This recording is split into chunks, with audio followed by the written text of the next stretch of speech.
Olá, queridas amigas, olá, queridos amigos, futuras juízas, futuros juízes, tudo bem, pessoal? Sejam todos muito bem-vindos ao curso gratuito com aulas demonstrativas da Verbo Jurídico. O evento, Assuntos Dominantes nos Concursos da Magistratura, ele reúne aqueles conteúdos mais recorrentes nos concursos para juiz de direito, para juiz do trabalho e para juiz federal. O meu nome é Maurício Ferreira Cunha, eu sou juiz de direito junto ao Tribunal de Justiça de Minas Gerais há 25 anos e sou também professor de Direito Processual Civil com muito orgulho aqui da Verbo Jurídico. Aliás, hoje nós vamos trabalhar uma temática importantíssima, muito cobrada em provas objetivas nos concursos para a magistratura estadual. Aliás, aproveitando, pessoal, a oportunidade, eu quero deixar aqui um aviso bem importante para todos vocês. Todos os inscritos que se matricularem com as nossas consultoras de carreiras vão ganhar mais 6 meses. Isso mesmo, são 6 meses adicionais de acesso ao curso. Ou seja, serão 2 anos de acesso total. Imperdível, não é? Então aproveitem, meus queridos amigos. Nós estamos esperando por todos vocês com muito carinho, com muita responsabilidade e com muito amor. Tá certo? Pessoal, eu quero aproveitar e colocar aqui para vocês os nossos canais de contato, né? Porque eu me apresentei, mas não coloquei, então, rapidamente, deixa eu só colocar aqui para vocês. Olha, aí estão, amigos. Né? Nós temos um perfil no Instagram, que é o Cunha Pro Civil, onde nós colocamos dicas jurídicas diárias, e o meu e-mail. Aí embaixo, pessoal, estou inteiramente à disposição de vocês, que é o cunhaprocivil@gmail.com, tá bom, pessoal? Então ficam aqui os nossos canais de contato, estou inteiramente à disposição de todos. Amigos, qual é o tema que nós vamos tratar, então, neste nosso encontro, né? Nós vamos falar de teoria geral dos recursos. Isto mesmo, teoria geral dos recursos. Tema importantíssimo, tema recorrente, né? Tema bastante cobrado em provas objetivas, e nós aqui vamos, ao longo desta 1 hora, né, deste encontro de 1 hora, nós vamos trazer aquilo que nós reputamos mais significativo que possa contribuir para a sua aprovação nas provas objetivas para a magistratura estadual. Antes de mais nada, pessoal, eu quero recomendar aqui para vocês, trazer aqui, melhor dizendo, algumas recomendações bibliográficas que eu reputo importantíssimas nessa sua preparação, tá bom? Principalmente visando a temática da teoria geral dos recursos. Vou colocar aqui os slides na tela para vocês, pessoal. Olha, vamos começar então com esta obra. Aí está. Recursos no Processo Civil, uma obra escrita pelo professor Guilherme Antunes da Cunha, professor Miguel do Nascimento Costa e Felipe Scalabrin, da editora Totti, uma abordagem de teoria geral dos recursos em espécie e também das ações autônomas, não é, de impugnação, como, por exemplo, a ação rescisória. É uma obra bem interessante que eu recomendo muito para quem quer se aprofundar na temática. Tem também, pessoal, o Manual dos Recursos Cíveis, Teoria e Prática, né, teoria geral e os recursos em espécie, tratando não só da parte teórica, mas também com modelos de petições recursais, quadrinhos de resumo, bem interessante, dos professores Denis Donoso e Marco Aurélio Seral Júnior. Também quero recomendar a obra do querido professor Diogo Rezende de Almeida, do Rio de Janeiro, Recursos Cíveis, da editora Juspódio, excelente, com uma abordagem muito aprofundada, bastante objetiva, fica aqui minha sugestão.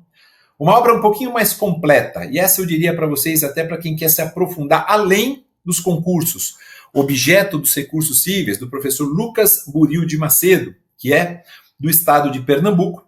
E, por fim, pessoal, o nosso clássico, não é? O nosso clássico Manual dos Recursos, do professor Araquém de Assis. Esse é imperdível, eu recomendo de olhos fechados para todos, tá bom? Dadas essas dicas, pessoal, vamos diretamente ao que interessa, então vamos bater um papo sobre teoria geral dos recursos.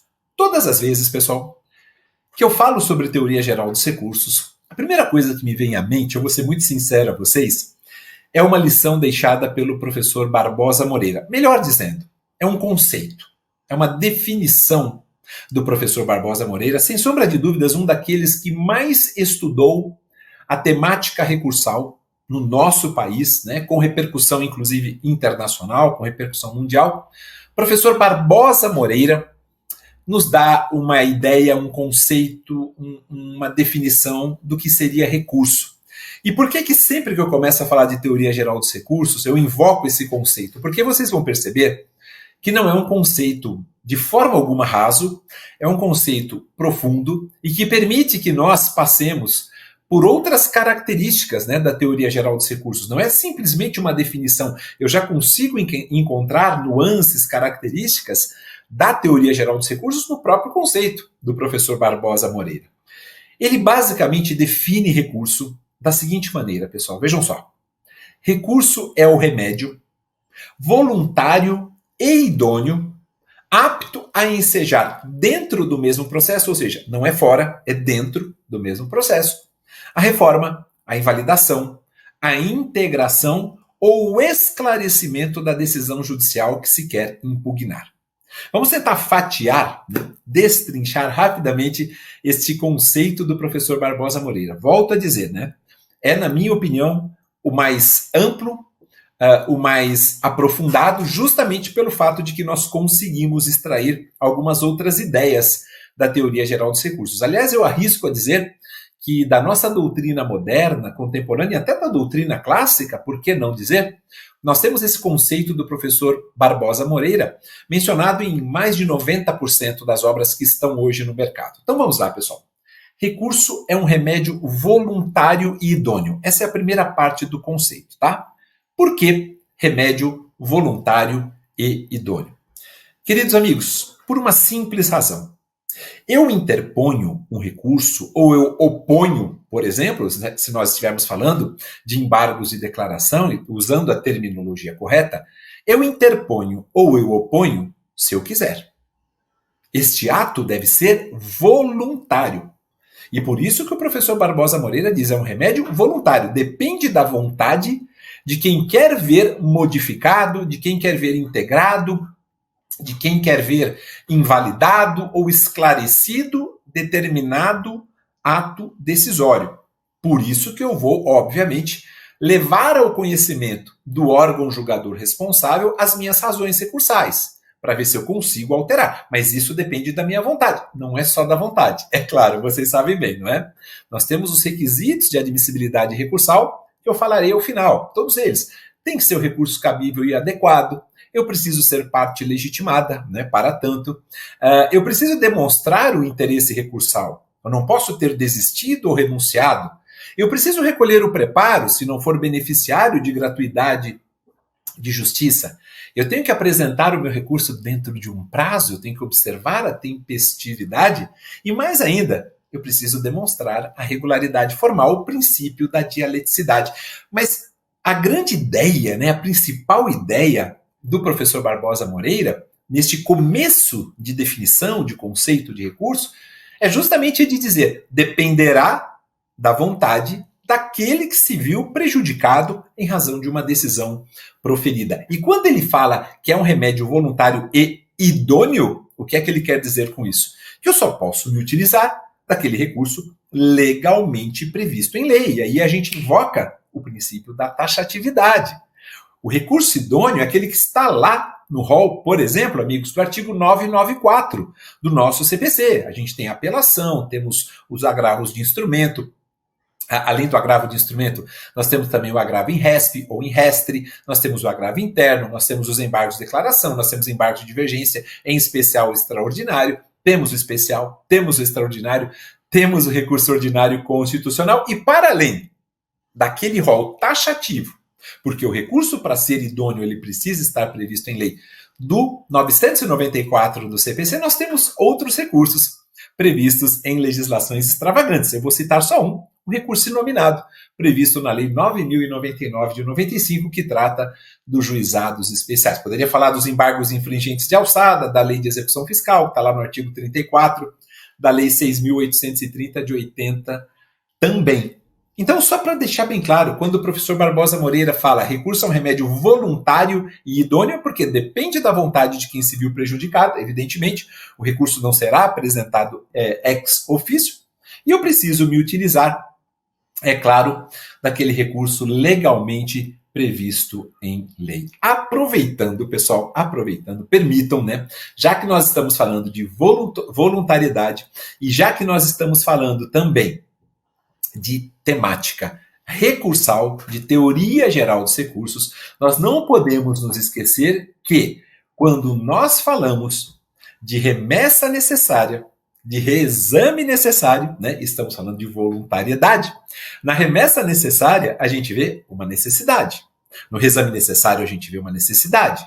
A gente vê uma obrigatoriedade dentro daquelas situações previstas no artigo 496 do CPC. Maurício, mas por quê? Por que você está falando isso? Por que você está enfatizando tanto a questão da remessa necessária?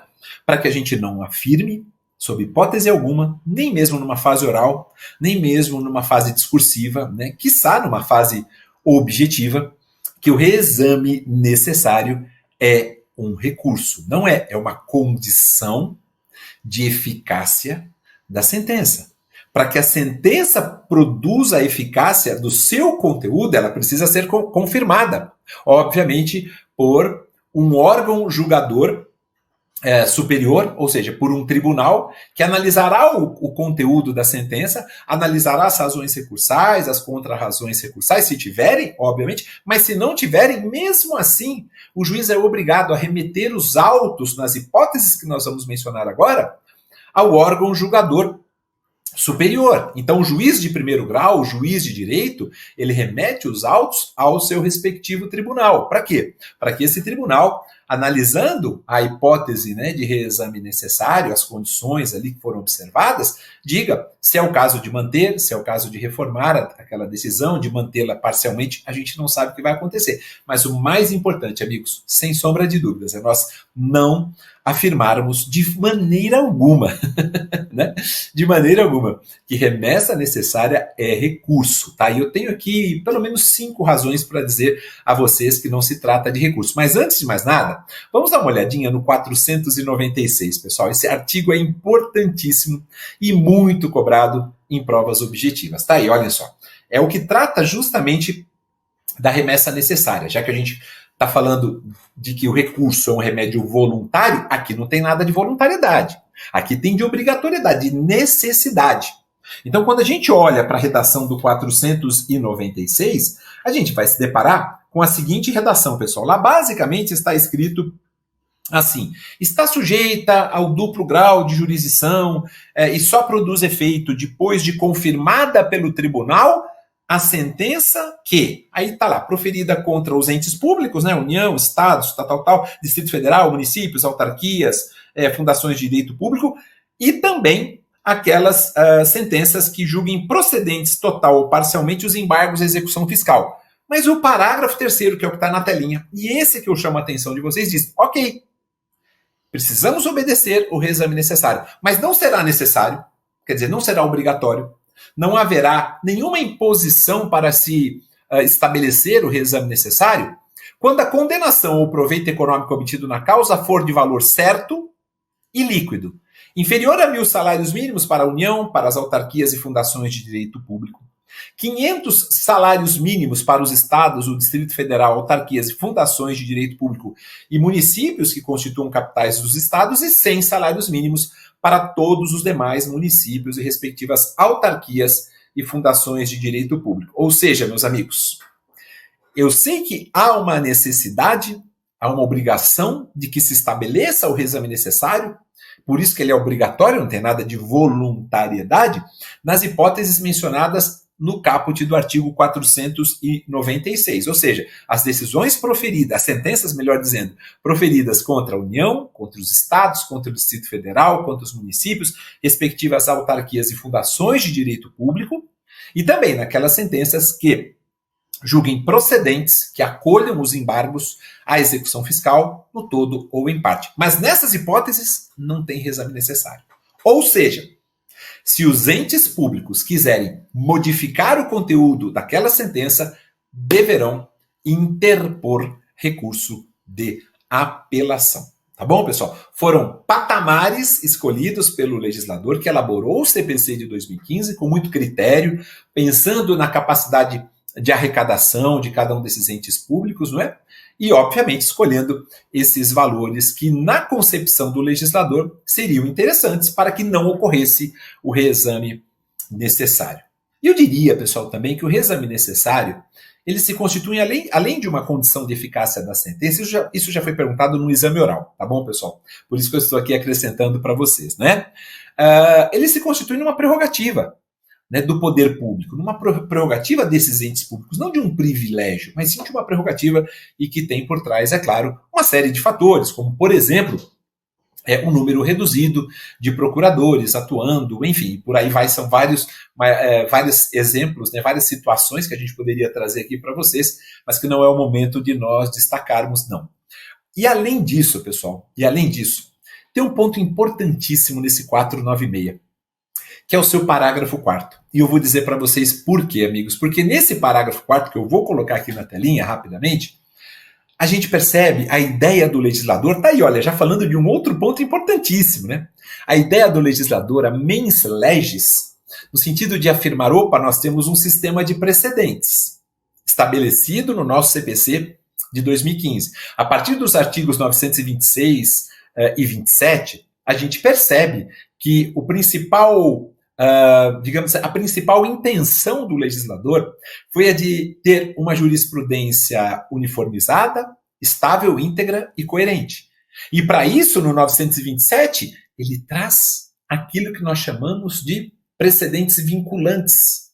Ou seja, com uma carga obrigatória necessária. Por essa razão, o parágrafo 4º diz assim, olha, também não teremos reexame necessário se, quer dizer, não é somente nas hipóteses do parágrafo 3º, mas no parágrafo 4º diz, também em algumas hipóteses em que a sentença obedece ao sistema de precedentes, porque obedeceu, não há que se falar em remessa necessária. Vamos dar uma olhadinha, pessoal, nesse parágrafo 4º, eu chamo muito a atenção de vocês, ele já caiu bastante em prova objetiva, tenho certeza que vocês vão se recordar dele. Aí está, olha, parágrafo 4º, também não se aplica a remessa necessária quando a sentença estiver fundada em súmula de tribunal superior, em acórdão proferido pelo Supremo ou pelo STJ em julgamento de recursos repetitivos, em entendimento firmado em IRDR ou IAC, em entendimento que coincida com orientação vinculante firmada no âmbito administrativo do próprio ente público, consolidada em manifestação, parecer ou súmula administrativa. Tá certo, pessoal? Muito, muito, muito mesmo importante nós recordarmos desses dois parágrafos. E agora sim, para a gente fechar a remessa necessária, só lembrando, hein? Nós estamos ainda no primeiro trechinho do conceito do professor Barbosa Moreira. Percebem como é tão importante? Como ele é abrangente?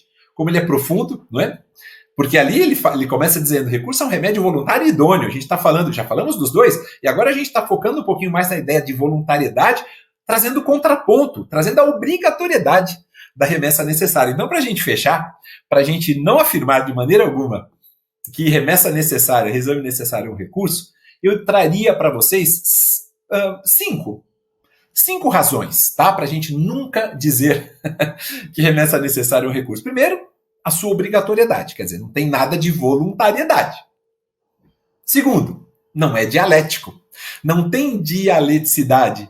O reexame necessário, ele é um ato que será praticado pelo juiz quando ele ver, quando ele perceber que os requisitos do 496 se fazem presentes, ele é obrigatório, ele é obrigado, melhor dizendo, a remeter os autos ao órgão jurisdicional superior, que analisará, independentemente de recurso voluntário, né, interposto ou não, analisará a sentença e, obviamente, verificará se ela será mantida ou não. Não tem dialeticidade, não há necessidade de razões, de contrarrazões recursais, não há necessidade de uma impugnação especificada, né, daquilo que se quer ver modificado na sentença, né, devidamente fundamentado, nada disso. Então, não tem dialeticidade.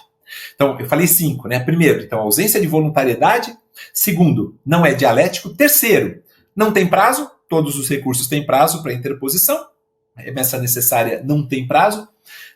Quarto, não tem previsão no rol do artigo 994 do CPC, de fato não tem, né? Não está lá no rol recursal.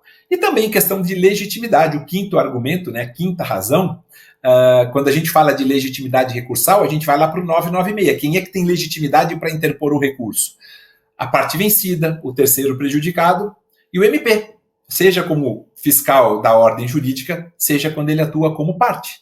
Quem é a parte legitimada quando a gente fala de remessa necessária? É o próprio magistrado. É ele que procede ao reexame necessário remetendo os autos ao órgão hierarquicamente superior para dizer, olha, vamos manter essa sentença ou não vamos manter. Tá bom, pessoal? Então é extremamente importante que a gente fale isso dentro desse conceito do professor Barbosa Moreira de que recurso é um remédio voluntário e idôneo. Mas ele complementa, vamos voltar lá, pessoal, vamos retomar? Ele complementa dizendo o seguinte, é um remédio voluntário e idôneo apto a ensejar dentro do mesmo processo. Dentro, não é fora. Maurício, peraí, mas por que você está querendo dizer isso? Dentro do mesmo processo, não é fora. Ah, já sei, Maurício. Você vai falar do seguinte, você vai dizer o seguinte, Maurício, que os recursos não se constituem na única forma, na única maneira de, digamos assim, de impugnação das decisões judiciais. Eu não modifico só uma decisão judicial através dos recursos. Eu tenho também as ações autônomas de impugnação, que são fora do processo, por isso que elas são chamadas de ações, né? E é por isso que o professor Barbosa Moreira faz questão de dizer que recurso é o remédio voluntário idôneo apto a ensejar dentro do mesmo processo, através de ações autônomas, por exemplo, uma ação rescisória, não é? Uma querela nullitatis insanabilis, eu tenho um vício transrescisório ali, uma citação inválida, não é? Eu tenho ação de embargos de terceiro, eu tenho a possibilidade de modificar conteúdos decisórios fora do processo. Então, nós temos as ações autônomas de impugnação. E, além disso, amigos, nós temos os sucedâneos recursais. Então, são 3 formas do sistema. Aliás, eu preparei um slidezinho para vocês. Permitam humildemente colocar aqui, meus queridos amigos, né? Esse slide é bem interessante, olha. Só para mostrar para vocês que o sistema dos meios de impugnação da decisão judicial passa pelos recursos, claro, que é o nosso tema principal. Passa também pelas ações autônomas de impugnação, né, que são instrumentos de impugnação da decisão judicial, dando origem a um processo novo. Por isso que a doutrina costuma até chamar, pessoal, as ações autônomas de impugnação de, olha só, pessoal, sucedâneos recursais externos, tá bom? Sucedâneos recursais externos. É porque pode cair numa prova objetiva, importante a gente saber. Voltando lá, pessoal, né? Então nós temos essas ações autônomas de impugnação, que em regra são concomitantes ao processo, né? Porque em processo já extinto, a gente tem, né, a ação rescisória, como eu falei, mas não é só a rescisória, a gente tem a querela nullitatis, tem embargos de terceiro, tem habeas corpus, contrato judicial, tem a reclamação constitucional, e além disso temos, olhem aí embaixo, pessoal, o último meio, os sucedâneos recursais, que são todos os meios de impugnação de decisão judicial que não são nem recurso e também não são ações autônomas de impugnação. Vou voltar aqui para mim, pessoal, tá? Os sucedâneos recursais, eles são assim conceituados, né, pela doutrina. Olha, são todos os meios, todas as formas de impugnação da decisão judicial que não se constituem em recursos, tampouco em ação autônoma de impugnação. E os sucedâneos recursais, eles se desenvolvem, pessoal, no próprio processo em que a decisão foi proferida. Por isso que eu falei de remessa necessária. Porque a remessa necessária, o 496, além de não ser um recurso, a doutrina qualifica, enquadra a remessa necessária como uma condição de eficácia da sentença, indiscutivelmente, né? Mas é claro que é um sucedâneo recursal. Por quê, pessoal? Porque ela se desenvolve dentro do mesmo processo.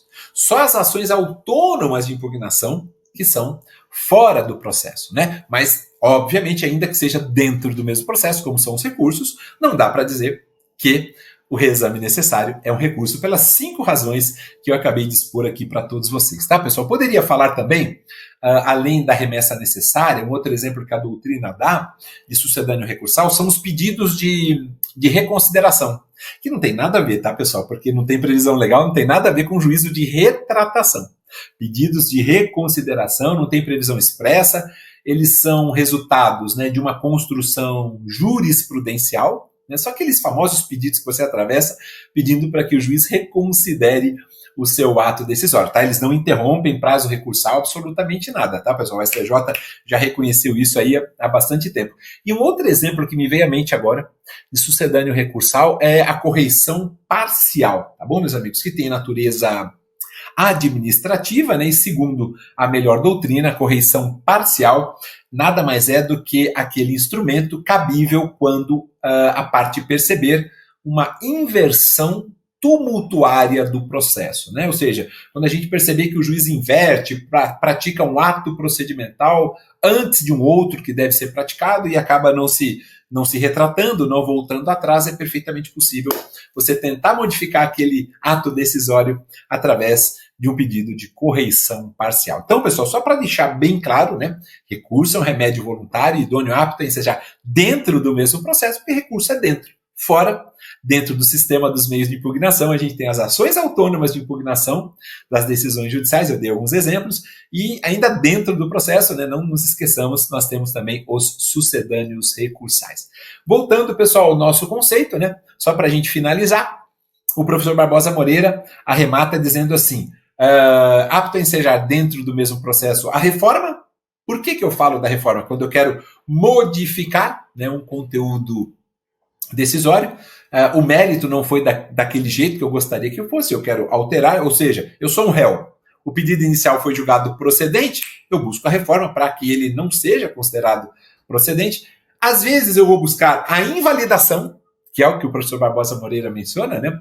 Ou seja, eu vou buscar nulificar a decisão, por quê? Porque ela não está fundamentada, né? A ausência de fundamentação é um exemplo, né, de decisão nula, ou como diz a professora Tereza Rudalvin, é um nada jurídico, né, decisão sem fundamentação, é um ato inexistente, eu concordo plenamente com ela, né? Então eu busco a reforma, eu busco invalidar, e quando eu falo de reforma, né, pessoal, só para deixar bem claro, eu estou falando de error in iudicando, né, eu estou falando de um erro no julgamento, ou seja, eu tenho um erro no julgamento que me é fundamental, e eu preciso, obviamente, corrigir esse erro. Houve um equívoco do juízo, houve uma má apreciação do juízo em relação à questão de direito, à questão de fato, ou ambas, né? O juízo mal examinou meritoriamente aquela questão de direito ou de fato, e eu busco no error in iudicando, vocês vão lembrar dessa expressão, eu tenho certeza, né? Error in iudicando, eu busco a reforma. Eu busco fazer com que aquele conteúdo decisório seja modificado. Por quê? Porque houve uma má apreciação, seja da questão de fato, seja da questão de direito ou de ambos. E quando eu falo de invalidação, aí eu já estou pensando não no error in iudicando, mas sim, boa minha amiga, meu querido amigo, eu estou pensando no error in procedendo, né? Ou seja, eu estou falando de um vício de atividade, não é? Não estou falando e que revela um defeito, evidentemente, né, da decisão. Eu não estou falando de conteúdo. E esse vício de atividade é tão fundamental, tão importante, que é perfeitamente possível invalidar a decisão, anular a decisão. Eu dei um exemplo de ausência de fundamentação, né, daquela decisão. Agora, imaginem o seguinte, queridos amigos, imaginem que o juiz designe a realização de uma prova pericial, porque é fundamental para aquele caso, eu preciso de um expert, eu preciso de alguém que tenha conhecimento científico, né? Mas não intimo as partes para que elas indiquem assistentes técnicos, né? Obviamente que essa decisão é completamente nula, né? Não tem por que ela sobreviver, né? E além disso, para a gente fechar, né, o conceito do professor Barbosa Moreira, ele diz assim, buscando aí a reforma, a invalidação, a integração ou esclarecimento da decisão judicial que se quer impugnar. E quando ele fala de integração ou de esclarecimento, ele está falando, obviamente, do recurso de embargos de declaração. Com ele, eu posso integrar ou posso esclarecer, né, uma determinada decisão, lembrando que o recurso de embargos de declaração tem cabimento naquelas hipóteses estabelecidas a partir do 1022 do CPC, quando eu falar de obscuridade, de contradição, de omissão, de erro material e por aí vai. Tá bom, amigos? Então, fechamos agora, vejam, nós estamos aqui, eu imagino que nós estejamos aqui há aproximadamente meia hora. Eu trato do conceito do professor Barbosa Moreira, vejam a grandeza desse conceito e vejam quantos subtemas nós vimos dentro do tema escolhido, ou seja, teoria geral dos recursos, né? Não é à toa que ele é citado em mais de 90%, mais de 95%, eu arrisco a dizer tranquilamente, das obras contemporâneas de direito processual civil como sendo a grande referência na temática recursal. E por conta disso, pessoal, só para a gente arrematar mesmo, dados importantíssimos que eu quero trazer para vocês, tá? São os seguintes. Com o recurso, a gente prolonga o estado de litispendência, né? Isso é muito importante que nós falemos.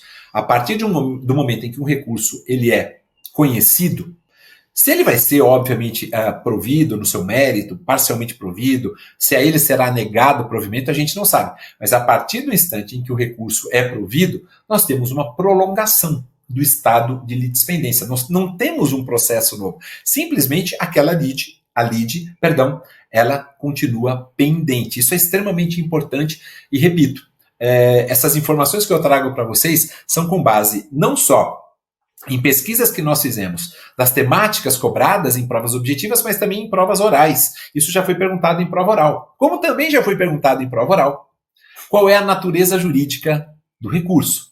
Pessoal, e a resposta automática que vem para a gente é, olha, quanto à natureza jurídica, o direito de recorrer, não do recurso, mas o direito de você apresentar a sua inconformidade com o ato decisório é conteúdo do direito de ação, sem sombra de dúvidas. E o seu exercício, o exercício do direito de recorrer, ele se revela como um desenvolvimento do direito de acesso aos tribunais que a própria Constituição estabelece para a gente. Aliás, quando a gente fala de duplo grau de jurisdição, este é um princípio que não está expressamente previsto na Constituição, está previsto no 496, né? Quando começa lá, está sujeito ao duplo grau de jurisdição, a sentença tal, quando a gente fala do reexame necessário.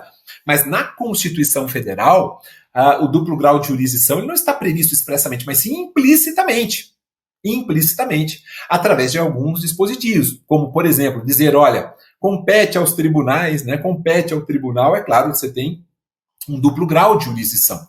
Evidentemente, isso implica um direito de acesso aos tribunais. Então, quando eu falo de natureza jurídica, amigos, o direito de recorrer é conteúdo do direito de ação e o seu exercício se revela como um desenvolvimento do pleno direito de acesso aos tribunais que a própria Constituição estabelece. E eu complementaria essa resposta, se assim me fosse perguntado, numa prova oral, no exame oral, amigos, numa arguição oral, eu complementaria dizendo o seguinte, olha, quando eu falo de direito de recorrer, eu falo, como disse o professor Barbosa Moreira, eu falo de uma faculdade, eu falo de uma voluntariedade. Por quê, pessoal? Porque eu só vou interpor o recurso se eu quiser. Claro que eu preciso preencher os pressupostos de admissibilidade. Daqui a pouquinho a gente vai falar sobre eles. Mas preenchendo os pressupostos de admissibilidade, obviamente que o meu recurso sendo conhecido, vamos ver se ele vai ser provido, se não será provido, não sei o que vai acontecer posteriormente. Mas ao mesmo tempo que é uma faculdade, ao mesmo tempo que eu digo que é um ato voluntário, eu tenho que também saber que, caso eu não exerça, obviamente que eu vou ter que acarretar, ou vou ter que suportar, melhor dizendo, um ônus processual. Por quê? Porque se eu não exerço o meu direito de recorrer, pronto, eu tenho o fenômeno da preclusão e formação de coisa julgada. Então, para a gente dar uma resposta, olha que interessante, amigos, e que beleza, ficou muito feliz. Eu fico muito feliz, com essa resposta sobre a natureza jurídica do direito de recorrer. Não se trata somente de uma faculdade, mas é uma faculdade revestida de um ônus processual. Porque se eu não exercer, preclusão, formação da coisa julgada. Aí eu só posso pensar, eventualmente, numa ação rescisória, se for o caso de preencher uma daquelas hipóteses de rescindibilidade lá do artigo 966 do nosso CPC. Tá bom, amigos? Muito importante a gente falar sobre isso. E agora a gente pode prosseguir com essa abordagem, né, da teoria geral dos recursos, dizendo o seguinte, pessoal, tem um outro ponto importantíssimo que a gente precisa destacar, os efeitos recursais. Eu vou rapidamente colocar aqui para vocês, eu separei através de um slide, amigos, eu vou colocar aqui para vocês os efeitos recursais mais cobrados em provas objetivas, tá bom? Deixa eu separar aqui, pronto, aqui está, olha. Vamos dar uma olhadinha nesses efeitos que são cobrados em provas objetivas, tá bom? Obstativo, devolutivo, suspensivo, regressivo e substitutivo. O que é que significa isso, meus amigos? Significa que não é simplesmente interpor um recurso, opor um recurso como ocorre quando nós falamos dos embargos de declaração. É saber que aquele ato produzirá efeitos. Então vamos verificar quais são esses efeitos um por um, com algumas abordagens bem rápidas, tá bom, pessoal? Bem objetivas, porque eu quero falar dos pressupostos de admissibilidade. Ali sim nós teríamos ali, digamos, o foco maior das questões relacionadas à teoria geral dos recursos. Quando eu falo de efeito obstativo, primeiro deles, o próprio nome já sugere, não é? Obstar, impedir. A etimologia da palavra já sugere, ou seja, o efeito obstativo, ele está presente em todos os recursos. Por quê? Qual que é a consequência de você interpor um recurso e ele ser conhecido? Você impedir a formação da coisa julgada. Você impedir a coisa julgada material. Esse é o efeito obstativo. Obsta, impede a formação da coisa julgada material. Ou seja, tem a ver com a preclusão temporal, tem a ver com e a sua relação, melhor dizendo, né, com a própria interposição do recurso. Mas não é só com a questão temporal. Eu preciso preencher os demais requisitos para que ele seja devidamente conhecido, né? Todos os requisitos de admissibilidade. Efeito obstativo está presente, repito, em todos os recursos. Todos eles têm efeito obstativo, porque você, quando apresenta o seu recurso, você está impedindo, obstando que se forme a coisa julgada material. Segundo efeito, pessoal, devolutivo. No efeito devolutivo, também a própria etimologia da palavra já sugere, ou seja, é aquele que devolve algo quando o recurso é recebido com o efeito devolutivo, e todos são recebidos com o efeito devolutivo, ele devolve aquela matéria nele impugnada para um reexame numa instância ordinariamente superior, a fim de que a decisão seja, como disse o professor Barbosa Moreira, reformada, seja anulada, né? Eu não sei o que ainda vai, o que eu vou querer, ou seja, mantida, né? Eu não sei. Mas a ideia do efeito devolutivo é você levar o processo a uma nova apreciação pelo órgão competente. Lembrando que embargos de declaração não é o órgão hierarquicamente superior, mas sim o próprio órgão prolator da decisão. Efeito devolutivo significa devolver a matéria ao judiciário para um novo julgamento. Então, todos os recursos têm efeito devolutivo. O que pode acontecer numa prova objetiva, pessoal, é perguntarem, amigo, querida amiga, o que é o efeito devolutivo próprio? O que é o efeito devolutivo impróprio? Bom, quando eu falo de efeito devolutivo próprio, é justamente aquele efeito que remete a um órgão superior, né? E a gente estava falando que, dependendo do recurso, será o próprio órgão, o prolator da decisão, que vai analisar o recurso, e aí eu falei dos embargos de declaração, mas enfim, o efeito devolutivo próprio é aquele que remete a um outro órgão, a um órgão superior, à análise do recurso. Tá? Esse é o efeito devolutivo próprio. O impróprio tem dois pontos que a doutrina menciona. Tem duas referências que a doutrina faz em relação ao efeito devolutivo impróprio. A doutrina diz assim, o efeito devolutivo impróprio ocorre quando a reapreciação do recurso se dá pelo mesmo juízo, pelo mesmo órgão prolator. Quer dizer, quando é por um órgão hierarquicamente superior, é o efeito devolutivo próprio. Quando é pelo próprio órgão prolator da decisão, como ocorre no recurso de embargos de declaração, a doutrina diz que isso é o efeito devolutivo impróprio. Mas a doutrina também diz, pessoal, que o efeito devolutivo impróprio se caracteriza se o recurso, impedindo a preclusão e possibilitando o exame pelo tribunal, para ser conhecido, ele depende do conhecimento de um outro recurso. Ou seja, aquela hipótese do recurso adesivo.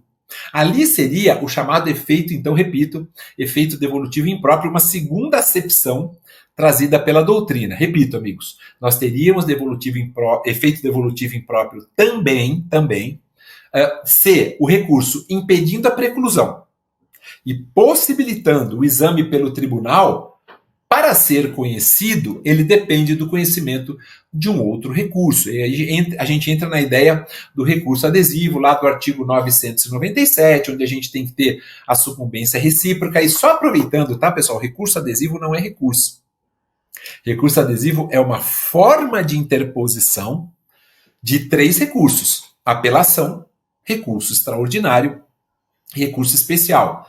Só se recorre adesivamente nessas 3 hipóteses, e eu preciso que tenha ocorrido uma sucumbência recíproca. Então a doutrina diz, ocorre o efeito devolutivo impróprio se o recurso, repito, impedindo a preclusão e possibilitando o exame pelo tribunal, para que ele seja conhecido, né, para que ele possa vir a ser conhecido, ele dependa do conhecimento de um outro recurso. Tá bom?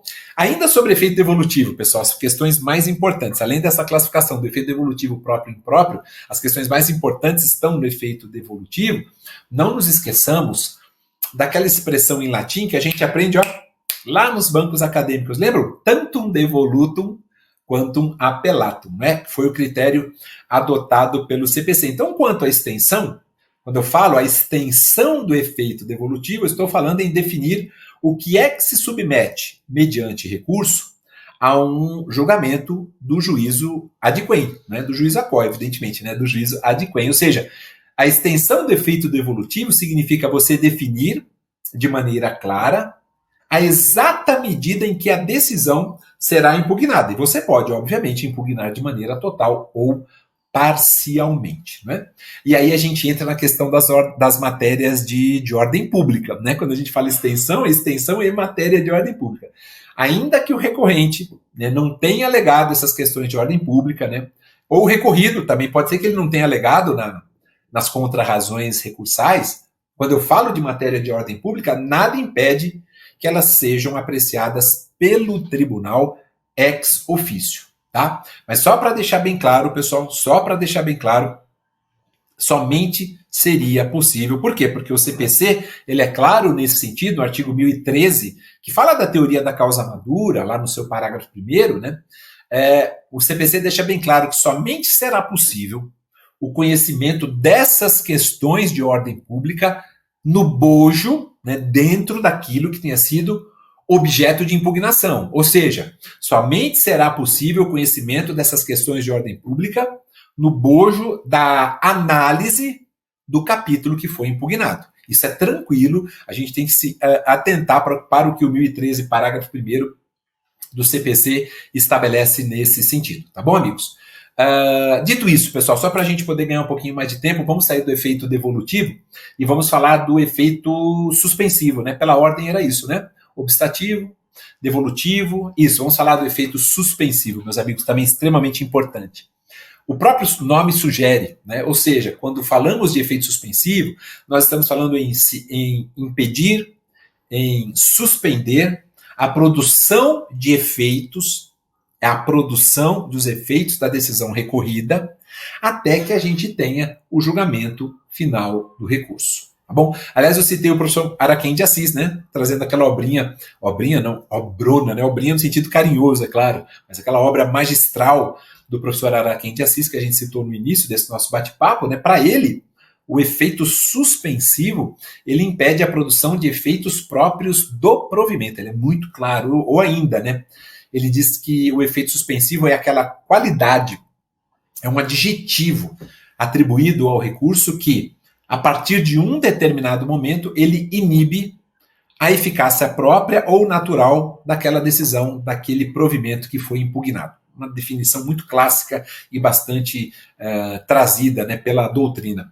E só lembrando, pessoal, que falando de efeito suspensivo, o único recurso que é recebido automaticamente no seu duplo efeito devolutivo e suspensivo é a apelação. Porém, o artigo 1012, agora não é o 1013, é o 1012, parágrafo 1º estabelece algumas situações em que o recurso de apelação não será recebido também no efeito suspensivo, vai ser só no devolutivo. Agora, nada impede, se eu quiser, mesmo naquelas hipóteses do 1012, parágrafo 1º, mesmo que não seja recebido no efeito suspensivo, se eu quiser atribuir o efeito suspensivo, eu posso, obviamente requerendo isso ao juízo, e desde que eu preencha algumas condições. Pessoal, estou com o 1012 aberto aqui na minha frente, tá bom? Estou com o nosso CPC aqui, posso até mostrar para vocês, olha, tá aqui, ó, nosso CPC para concursos, né? O 1012, parágrafo 1º, ele diz que além de outras hipóteses previstas em lei, começa a produzir efeitos imediatamente após a sua publicação, a sentença aqui, quer dizer, produz efeitos, então não tem um efeito suspensivo automático. Não tem. A apelação nessas hipóteses interpostas contra as sentenças, por exemplo, que homologa divisão ou demarcação de terras, que condena a pagar alimentos, que julga procedente o pedido de arbitragem, etc, etc, etc. Nessas hipóteses não há que se falar no efeito suspensivo automático. Porém, pessoal, diz o parágrafo 4º do 1012, já que a gente está falando de efeito suspensivo. Diz assim: nas hipóteses do parágrafo 1º, ou seja, eu li só 3 exemplozinhos aqui, né? A eficácia da sentença poderá ser suspensa. Não é que ela será, mas ela poderá ser suspensa pelo relator se o apelante demonstrar a probabilidade de provimento do recurso ou, vejam que a conjunção é alternativa. Muito cuidado, amigos, tá bom? Muito cuidado porque o examinador vai colocar numa prova objetiva e, não é aditiva, a conjunção é alternativa, é ou, tá? Ou, se sendo relevante a fundamentação, houver um risco de dano grave ou de difícil reparação. Tá bom? Então, nada impede que eu peça a concessão desse efeito suspensivo. Mesmo nas hipóteses em que a apelação vai ser recebida só no devolutivo. Para os demais recursos, amigos, que não tem, obviamente todos eles não têm esse efeito suspensivo automático, para requerer o efeito suspensivo, eu teria que preencher os requisitos do artigo 995. 995. Que diz o seguinte no seu parágrafo único, pessoal. A eficácia da decisão recorrida poderá ser suspensa, quer dizer, eu aplico o parágrafo único do 995 para os demais recursos. Para apelação eu tenho uma regrinha própria, com a conjunção alternativa. Para os demais recursos, diz o parágrafo único do 995. A eficácia da decisão recorrida poderá ser suspensa por decisão do relator se da imediata produção de seus efeitos houver risco de dano grave, de difícil ou impossível reparação e. Não é ou, pessoal. E. A conjunção é aditiva. Isso pode nos trair numa prova objetiva, mas não vai trair não, né? E ficar demonstrada a probabilidade de provimento do recurso. Tá bom, amigos? Muito, muito, muito importante falar também do efeito suspensivo. Além disso, pessoal, só lembrando também, efeito regressivo, né? Acho que foi o que faltou. Efeito regressivo, né? De todos nós falamos do obstativo, devolutivo, suspensivo, tem o último, que é o substitutivo. Substitutivo. Mas vamos falar do regressivo primeiro. Bom, pessoal, o efeito regressivo, o próprio nome já sugere, né? Ele permite, né, por via do recurso, que a causa volte ao conhecimento do mesmo juízo para o relator da decisão, para que ele eventualmente se retrate ou não, para que ele volte atrás ou não. Então eu tenho efeito regressivo, eu tenho, por exemplo, o juízo de retratação no agravo de instrumento, eu tenho efeito regressivo no agravo interno, perfeitamente que o relator volte atrás. O agravo interno é aquele recurso interposto contra as decisões monocráticas do relator, está lá no 1021. Quando o juiz indefere a inicial, o juízo de retratação, 5 dias. Apela, 5 dias para se retratar. Quando a hipótese é de julgamento de improcedência liminar do pedido, também tem juízo de retratação, também o prazo de 5 dias. E também quando da hipótese de extinção do processo sem julgamento de mérito, artigo 485, parágrafo 7º, aquelas sentenças terminativas, o juiz pode também se retratar, voltar atrás, tudo isso no prazo de 5 dias, tá bom? Esse é o efeito regressivo. E por fim, o efeito substitutivo, né?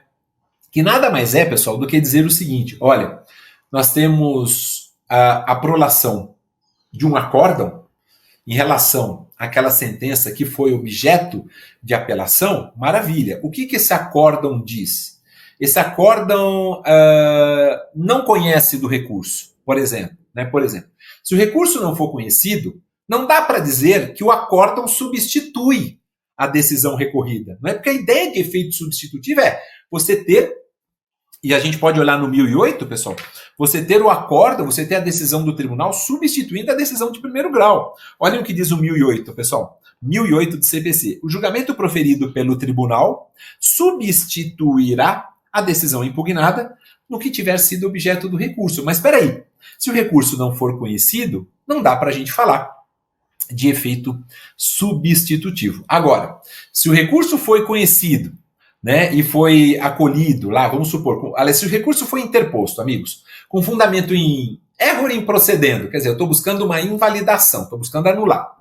Ou se o recurso foi interposto com fundamento no erro em iudicando, estou buscando a reforma da decisão. Vamos lá. Primeiro, o acórdão prolator, pessoal, ele não substituirá a decisão recorrida se ela tiver sido invalidada, se ela tiver sido anulada. Eu interpus um recurso para invalidar a decisão, para anular a decisão.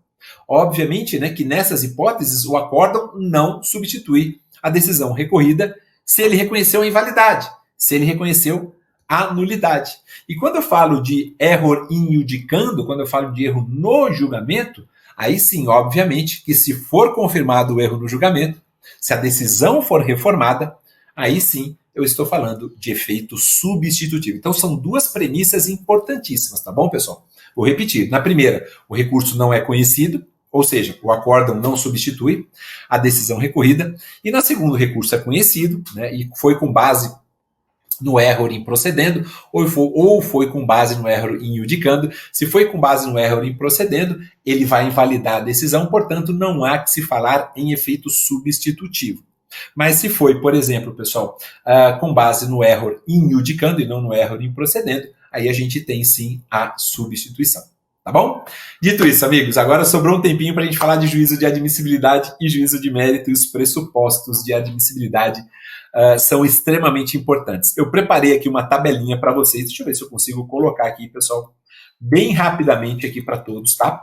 Para que vocês verifiquem, então, aqui está. Qual é a melhor classificação em relação aos requisitos de admissibilidade que a doutrina traz? Aliás, que são requisitos trazidos pelo professor Barbosa Moreira, diga-se de passagem, né? Só lembrando, né, amigos, quando eu falo de juízo de admissibilidade, eu estou falando num juízo para se conhecer ou não do recurso, admitir ou não o recurso, né? Então eu verifico a existência desses requisitos que eu vou falar agora, que são aspectos formais do recurso, para só então, superada positivamente essa fase, eu passar para o juízo de mérito. Então, primeiro um juízo de admissibilidade, depois eu passo para o exame meritório, tá? Então vamos dar uma olhadinha, pessoal, na classificação dos requisitos mais acolhida pela doutrina. Vamos lá, pessoal, dê uma olhada, aí está. É uma classificação do professor Barbosa Moreira, tá bom, amigos? Então vamos só relembrar, né? Requisitos de admissibilidade intrínsecos e extrínsecos. Intrínsecos dizem respeito à própria existência do poder de recorrer. Então nós temos, olha, cabimento, eu já tinha falado, né? Vou só repetir. Cabimento, legitimação, interesse na existência de fato impeditivo ou extintivo do poder de recorrer. Eu vou fazer uma abordagem rápida desses quatro, tá bom? E os extrínsecos, também vou fazer uma abordagem rápida deles, são três. São relativos ao modo do exercício do direito de recorrer. Então tem o preparo, tem a tempestividade e também a regularidade formal. Então vamos lá, pessoal, vamos conversar um pouquinho. Primeiro, cabimento, né? Primeiro requisito de admissibilidade. Eu já disse, nós temos um rol taxativo previsto lá no artigo 994, mas temos outros recursos previstos em legislações extravagantes. Eu falei do recurso nominado e dos embargos infringentes de alçada na lei de execução fiscal. A ideia é você interpor o recurso cabível e adequado. Então, se eu tenho uma sentença e eu quero atacar o mérito, eu sei que é apelação.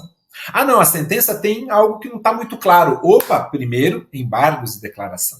Eu preciso encontrar o recurso cabível e adequado dentro do rol recursal. E eu tenho que lembrar, além da taxatividade, da unirrecorribilidade, unicidade ou singularidade recursal. É um recurso por vez.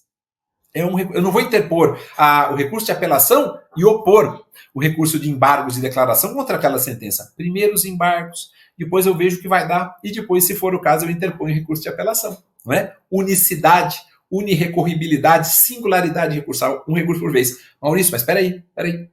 Abra o 1031 aí, Maurício. Claro, com todo prazer. E eu tenho certeza que minha amiga e meu querido amigo que falou para eu abrir porque está estudando, né? Veja se no 1031 eu não posso interpor recurso especial e extraordinário contra o mesmo acórdão ao mesmo tempo. E aí você, minha amiga e meu amigo, vocês estão corretíssimos, né? Porque o 1031, amigos, ele diz o seguinte: na hipótese de interposição conjunta de recurso extraordinário e de recurso especial, os autos serão remetidos ao STJ. O que é que diz o caput, então, do 1031, meus amigos? Diz basicamente o seguinte, olha, é possível que um acórdão de um tribunal, ele tenha alguma ofensa à Constituição e alguma ofensa à legislação infraconstitucional. Se assim eu posso interpor os dois recursos simultaneamente. Mas a regra não é essa. A regra é a possibilidade de interposição de somente um recurso por vez, né? E além disso, pessoal, para a gente fechar cabimento, olha como cabimento é importante, para a gente fechar cabimento, não se esqueçam da fungibilidade recursal. Maurício, agora Agora você pegou, né? O que é a fungibilidade recursal? Eu aceitar um recurso no lugar do outro. Maurício, a gente tem exemplos de fungibilidade recursal no nosso CPC? Temos. Eu vou mostrar para vocês daqui a pouquinho. Maurício, como é que a doutrina e a jurisprudência trabalham hoje a ideia de fungibilidade recursal? Muito simples, pessoal, muito simples. Primeiro, eu tenho que ter uma dúvida objetiva sobre o recurso a ser interposto, pode ser decorrente de uma equivocidade do texto de lei, né, ou da própria jurisprudência. Então tem que existir essa dúvida objetiva. Segundo, pessoal, eu vou só colocar rapidamente os requisitos da fungibilidade recursal para a doutrina, pessoal, porque não dá para a gente explorar um pouquinho mais, né? Segundo, inexistência de erro grosseiro, aí sim eu aceito um recurso no lugar do outro. E terceiro, tempestividade, ou seja, tem que ser um recurso que tenha o mesmo prazo daquele que deveria ter sido interposto. Aliás, esse último requisito, o professor Fred Didier Júnior não é muito favorável não à presença dele. Tá? Então, esses são os 3 requisitos da fungibilidade recursal, segundo a doutrina. Porém, no nosso CPC, pessoal, deixa eu só colocar para vocês, olha, exemplos de fungibilidade recursal que nós temos. Vou colocar 3, bem rapidamente, tá bom? 3 exemplos de fungibilidade recursal. Aí está, pessoal. O primeiro, você aceitar embargos de declaração como agravo interno, isso aí é perfeitamente possível de acontecer, né? Diz aí, olha, o parágrafo 3º do 1024, que é um artigo que trata do recurso de embargos de declaração. O órgão julgador conhecerá dos embargos de declaração como agravo interno. Aliás, isso é uma prática que era muito comum nos tribunais superiores, principalmente no Supremo. Como agravo interno, se entender ser este o recurso cabível, quer dizer, o agravo interno, desde que determine previamente a intimação do recorrente para, no prazo de 5 dias, vamos ajustar, porque você entrou com embargos de declaração, mas tinha que ter entrado com agravo interno. Eu permito. Mas, por favor, ajusta aí no prazo de 5 dias, complementando as razões recursais e assim o fazendo de acordo com as exigências do 1021, parágrafo 1º. Por quê? O 1021 é o que trata do agravo interno e no seu parágrafo 1º ele diz assim, que na petição de agravo interno você tem que impugnar de maneira especificada os fundamentos da decisão agravada. Quando você entrou com embargos de declaração, você não impugnou. Então tem que fazer esse ajustezinho, tá certo? Segunda hipótese de fungibilidade recursal, pessoal, está aí o 1032. Olha só. Dizendo o seguinte, vamos supor que o relator lá no STJ, ele receba o recurso especial e ele entenda que o recurso especial ele versa sobre questão constitucional, ou seja, não tem nada a ver com ele, né? Com o STJ. Se é sobre questão constitucional, tem que ir para o Supremo. Pelo menos é o que diz a Constituição Federal, no artigo 102, no seu inciso 3º, né, e no 105, quando trata do recurso especial com as hipóteses que temos lá. Mas, enfim, tem que conceder um prazo de 15 dias para que o recorrente demonstre a repercussão geral, porque o recurso, obviamente, que foi interposto era especial. Maurício, mas e o filtro de relevância da emenda constitucional 125? É algo recente, a gente não vai entrar agora em detalhes, não é? Mas ele tem que dar o prazo de 15 dias para que o recorrente demonstre a existência de repercussão geral, que é um filtro de admissibilidade do extraordinário, e se manifeste sobre a questão constitucional. Aí depois tem o parágrafo único nesse 1032, pessoal, dizendo que, cumprida a diligência, o relator vai remeter os autos ao Supremo, o recurso ao Supremo. Mas quem vai dar a última palavra é o Supremo. Tá bom, pessoal? É o Supremo que vai fazer juízo de admissibilidade e vai falar, STJ, vocês estavam errados, tá? Não tem nada a ver com questão constitucional, nós estamos devolvendo aqui o recurso para que vocês analisem como especial e não como extraordinário. E para fechar, pessoal, o último exemplo, eu falo que o 1033 é o manda quem pode, obedece quem tem juízo. Se o Supremo Tribunal Federal considerar como reflexa, não como direta, mas sim como reflexa, a ofensa à Constituição, afirmada no recurso extraordinário, por pressupor a revisão da interpretação de lei federal ou de tratado, vai remeter para o STJ para julgamento como recurso especial. E aí não tem choro nem vela, não tem lero-lero, tá bom, meus amigos? Ou seja, quem dá a última palavra é sempre o Supremo, tá bom? Gente, só falamos do cabimento, hein? Nós vamos estourar o tempo um pouquinho, mas eu humildemente eu peço desculpas a vocês que eu quero fazer uma revisão bem interessante, tá bom? Legitimidade. Nosso segundo requisito de admissibilidade, quem são os legitimados à interposição de um recurso? Eu já falei para vocês, pessoal, o rol está lá no artigo 996. Legitimados. Parte vencida, obviamente a parte que sucumbiu. Lembrando que se houver sucumbência recíproca, ainda tem a possibilidade do recurso adesivo, que é uma forma de interposição do recurso de apelação do especial ou do extraordinário. Então nós temos lá parte vencida, nós temos o terceiro prejudicado, né? Imaginem uma pessoa, um fiador, que não fez parte de uma ação de despejo acumulada com cobrança de aluguéis. Só o locador e o locatário. Opa, ele é um terceiro prejudicado, se a sentença for de procedência do pedido inicial. E o MP, como fiscal da ordem jurídica ou como parte, né, pessoal? Só deixando bem claro, né, que esse terceiro prejudicado, ele tem que demonstrar esse nexo, né, de interdependência que existe entre aquela decisão, né, proferida e aquela relação submetida à apreciação judicial. Basta, por exemplo, né, que o fiador diga assim, peraí, eu fui fiador, está aqui no contrato, eu sou um terceiro prejudicado, eu tenho sim legitimidade para tanto, porque quem vai ter que pagar os aluguéis, né, se não for locatário, serei eu. Então, está aqui, por isso que eu vou interpor, por exemplo, um recurso de apelação, tá bom? Interesse recursal, que é o nosso terceiro requisito intrínseco de admissibilidade. Interesse recursal, pessoal, ele se caracteriza quando eu demonstro aquele binômio, necessidade e adequação. Maurício, então tem muito a ver com o interesse de agir, como condição da ação? Maravilha, isso mesmo, muito parecido, né? No interesse recursal, eu falo, olha, eu preciso reformar a decisão, preciso modificar a decisão, estou usando do meu meio adequado. Estou interpondo um recurso, sei lá, de agravo interno, estou interpondo apelação, um agravo de instrumento em face de uma decisão interlocutória. Isso significa você demonstrar interesse recursal. E por fim, quarto e último pressuposto de admissibilidade, ou requisito de admissibilidade intrínseco, inexistência de fato impeditivo ou extintivo do poder de recorrer. E aí a gente entra com a desistência, ou seja, que é um fato impeditivo do poder de recorrer, e a gente entra com a renúncia recursal, que é um fato extintivo do poder de recorrer. Tanto na desistência quanto na renúncia, pessoal, depois se vocês puderem, dê uma olhadinha no 998 e no 999. 998 e 999, 998 desistência, 999 da renúncia. Tanto a desistência quanto a renúncia recursal são óbices para que um recurso seja admitido. Ora, se eu interpus um recurso, no meio do caminho eu desisto dele, não posso querer interpor novamente. Preclusão. Maurício, que tipo de preclusão? A doutrina fala que é preclusão lógica ou consumativa. Perdão, me perdoem, amigos. E é preclusão. Você não pode, eu interponho um recurso dentro do prazo, desisto dentro do prazo e quero interpor ele novamente dentro do prazo ainda. Não. Uma vez desistido, não há mais como você querer interpor o recurso naquela devida situação. E nem há necessidade de oitiva da parte de anuência da parte contrária, tanto na desistência quanto na renúncia, né? A diferença da desistência para a renúncia é que na desistência eu já interpus o recurso e desisto no meio do caminho. Na renúncia, eu nem interponho. Eu abro mão, obviamente, da interposição recursal, tá bom? E para a gente fechar os três requisitos de admissibilidade extrínsecos, regularidade formal, eu diria que esse é o primeiro, né, que a gente poderia tratar, que tem a ver com o princípio da dialeticidade, né? Regularidade formal tem a ver com razões, contra-razões, impugnar de maneira especificada os fundamentos da decisão recorrida, né? E obedecer a algumas regularidades formais ainda também, amigos, do próprio recurso, né? Por exemplo, pessoal, vou dar um exemplo para vocês. Vou pegar aqui o 1010, tá? Tratando do recurso de apelação.